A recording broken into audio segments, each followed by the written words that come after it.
Hello there. I'm Scotty. You're not. I'm a little late on this because, they decided to make this live or premiere it, whatever, at 9 p.m. on Friday the 13th. I wasn't home. I wasn't able to do it. So you get it 2 days later. Let me tell you something. So I had to go back. It's been a while, right? It's been quite a while. I did a commentary for the first one, for the first Never Hike Alone. And then I did a review for Never Hike in the Snow, and now we're talking about Never Hike Alone 2.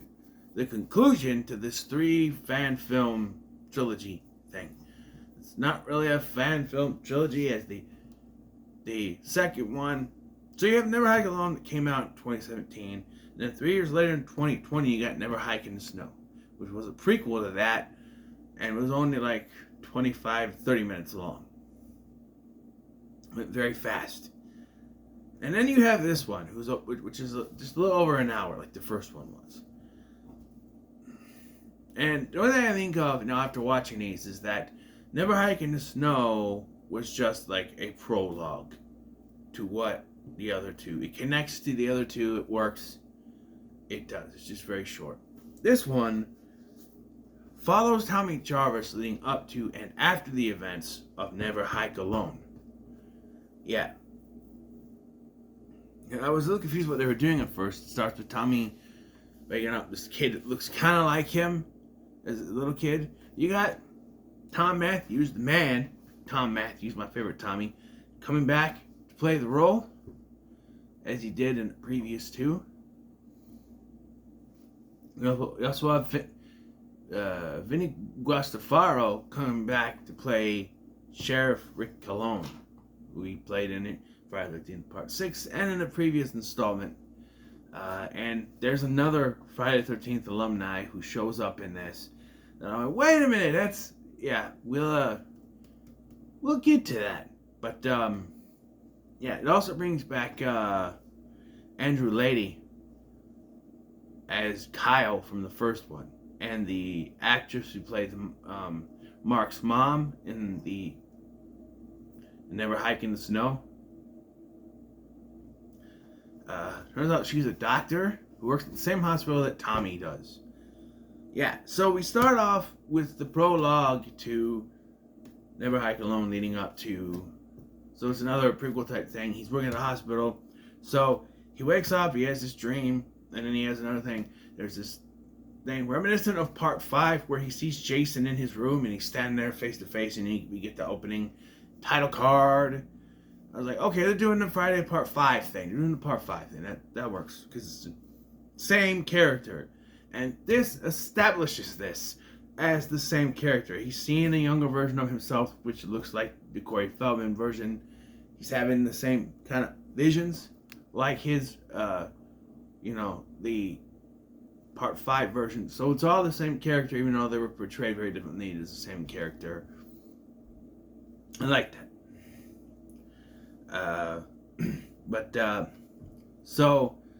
And we see him going to work.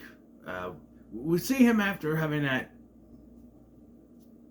encounter. He goes out to Camp Crystal Lake, where he is met by the sheriff, who tells him, "You can't be out here. I told you that before. You can't be out here." Then we see Kyle, "Hey, come on, we gotta go."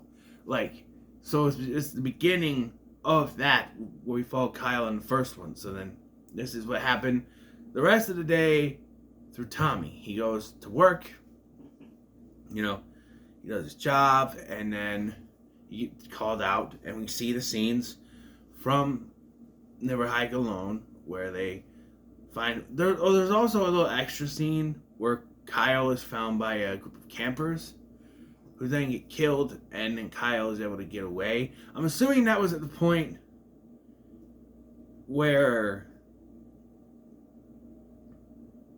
he passed out, maybe, and is found by the paramedics, I'm guessing. There's one point he passes out, he has that dream that Jason squishes his head, and then he wakes up, and he's in the the ambulance. And so we follow that now. We get to the hospital. When he calls it, Tommy calls the cops and says Jason's back, but of course the dumbass sheriff, he goes out, he finds dead bodies, and he says, put an APB out for Tommy Jarvis. And I said, you stupid motherfucker. He is behaving just like the previous sheriff from part 6. Didn't believe him. And he keeps saying, Jason is not real. Jason is not real. Okay, even if he never actually saw Jason in that movie, who do you think killed his beloved sheriff and the other deputies out there that night? Huh? Huh? Who do you think did all that? Right? And thinking about that night, Tommy and Megan were both, witnesses. They saw it. And of course, he's probably not going to believe Megan, but still, I don't know. By the way, the kid we see at the beginning never comes back. I thought maybe that was his son. It looks kind of like a kid version of him. And they were going to say that Megan died or left him, or I don't know, or that he had a son. It never comes back into the picture, I don't know. Maybe he and Megan did become a couple, but he was too obsessed with Jason to move back. I don't know.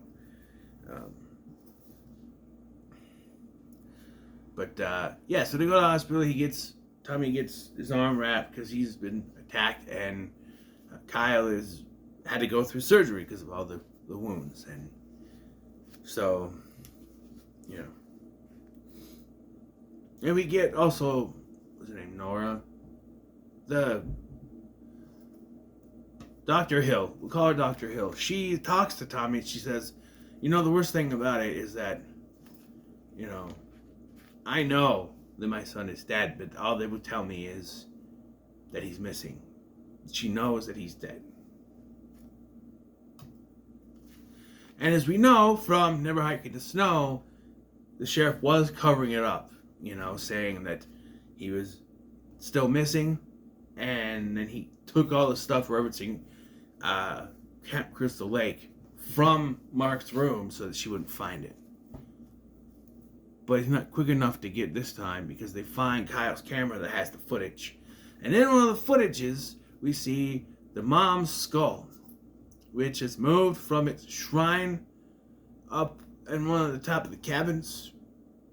Or maybe it is there, but I swear it was under a bed. I don't know. It shows him on a bed. Maybe, I don't know. But it is Pamela's skull. And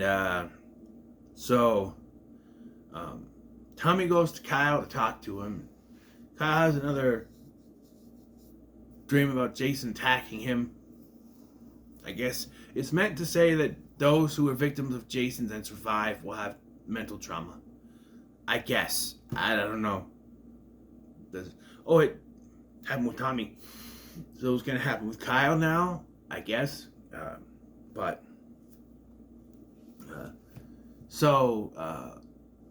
Tommy talks Kyle into going back to Crystal Lake with him because he says, this got me a little confused, but I guess if you're inventing your own lore, I guess it works.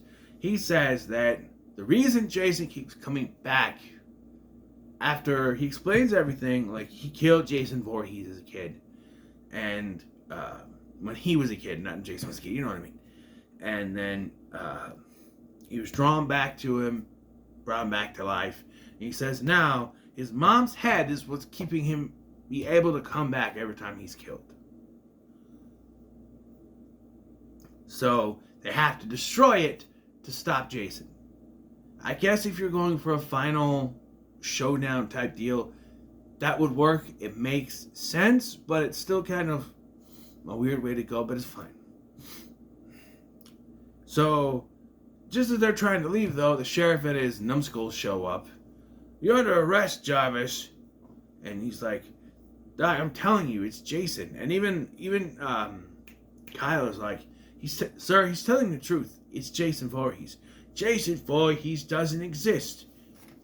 Cue someone saying, oh, some idiot is out here trashing cars.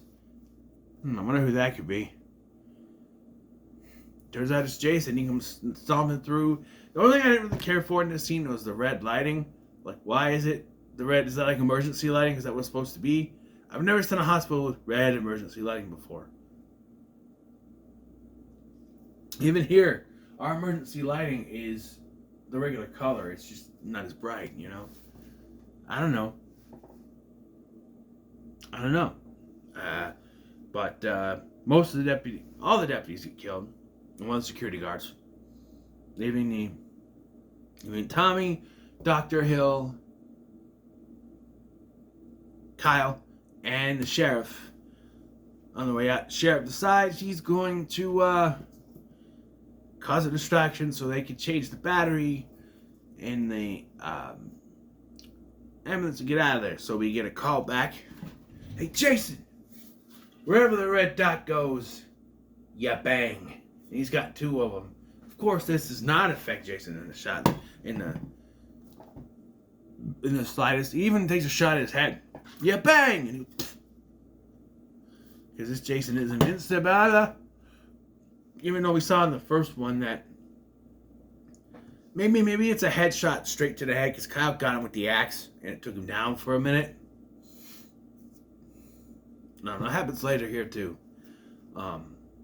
But so maybe it's a direct headshot that takes him down for a few minutes, I guess. That makes sense. Is that the ones most of his thing were head trauma to take him out. Part 3, you get the head slit. Yeah.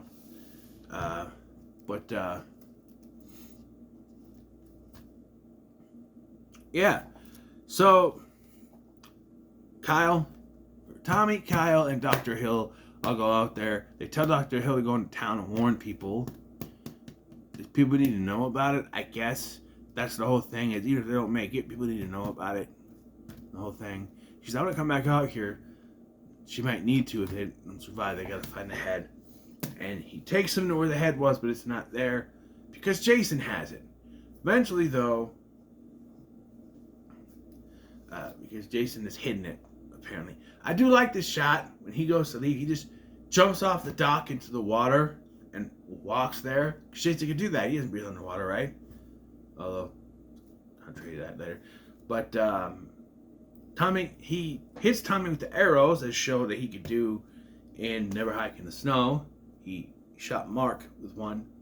So he shoots Tommy with a couple arrows, but Dr. Hill comes to rescue him, hitting Jason right in the head with an axe, which only takes him out for a few minutes. But then Kyle shows up with the head. And as Jason goes after Kyle, he goes to chop him with the machete, and Kyle puts the head up, and he hits the head. And it falls to pieces, maggots and all. And then you see the visage ghost of Mrs. Voorhees, and I was confused because I forgot about that scene in Never Hike in the Snow where they show him turn into little Jason and she's young Pamela. But I was like, what? And I remembered, yeah, that was from that, yeah, sure. But Tommy is not going to risk it, comes up behind him and just takes the machete and whacks Jason's head off into the water. Both Jason and the body go in the water. The head and the body, go in the water. And we have a wrap-up scene. And this made me pop. They said, we're going to a statement from Mayor, whatever his name is. And it's Larry Zerner. Shelley from Friday the 13th, Part 3. And yes, I am also wondering how that works. Considering that this is in the same continuity as those. But it was a fun cameo. I was like, yeah, that's Shelley. That's Larry Zerner. It's Shelley. But yeah, it was a fun cameo. I heard he was a lawyer now. Good for him, But it was a nice cameo. And then we get a wrap-up scene. We get the confirmation. Oh, I've got to go back. When it's proved that Jason is real, Sheriff does apologize to Dr. Hill. He's like, well, I'm sorry. I'm sorry. And of course, after he apologizes, he kind of gets redemption. He says Jason and he dies, so it's kind of that sort of thing. But we have one last conversation between Kyle and Tommy, and he says, so here's the footage. If you want it, he's like, no, I don't want it. Do with it what you want. So he throws it into the water. I'll talk in a minute. He throws it into the water, And then, he's like, what are you going to do? More going in the woods? He's like, no. What are you? It's time for him to move on, right? Everyone move on. And then we pan down into the water, and we see Jason's body and head landed right by each other, as well as the camera right in between it. That's some luck, isn't it? But just so you think it could be all over, they leave us with a little hint as some air bubbles pop out of Jason's head. I don't know how they could resurrect him here. I don't know.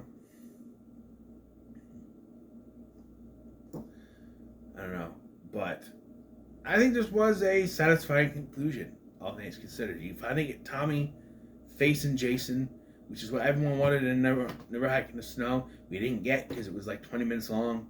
Now we finally got him doing it. We got a little bit of it at the end of the first one, but here we really get it. And then, you get all three of these characters who have some kind of damage because of Jason facing off against him in some way, and it works. And you get Sheriff Rick Colon finally being proven wrong about this Jason stuff.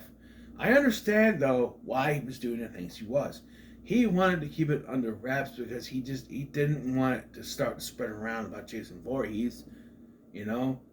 Like, even if he truly didn't believe it was real, which I seriously doubt, I feel like in his head, like, him saying Jason doesn't exist was a cover-up. And now that it's out in the open, and that's why he apologized to her, because he was wrong, I'm sorry. But yeah, this was good. I'm going to give it a pretty good. I think these were all good. I thought Never Hike in the Snow was too short, but I see its point now. But it was good. So, what are your thoughts on Never Hike Alone 2? Leave no comments below. Be sure to like, share, and subscribe. Thanks for watching. I'm Scotty, and I'll see you in the next one.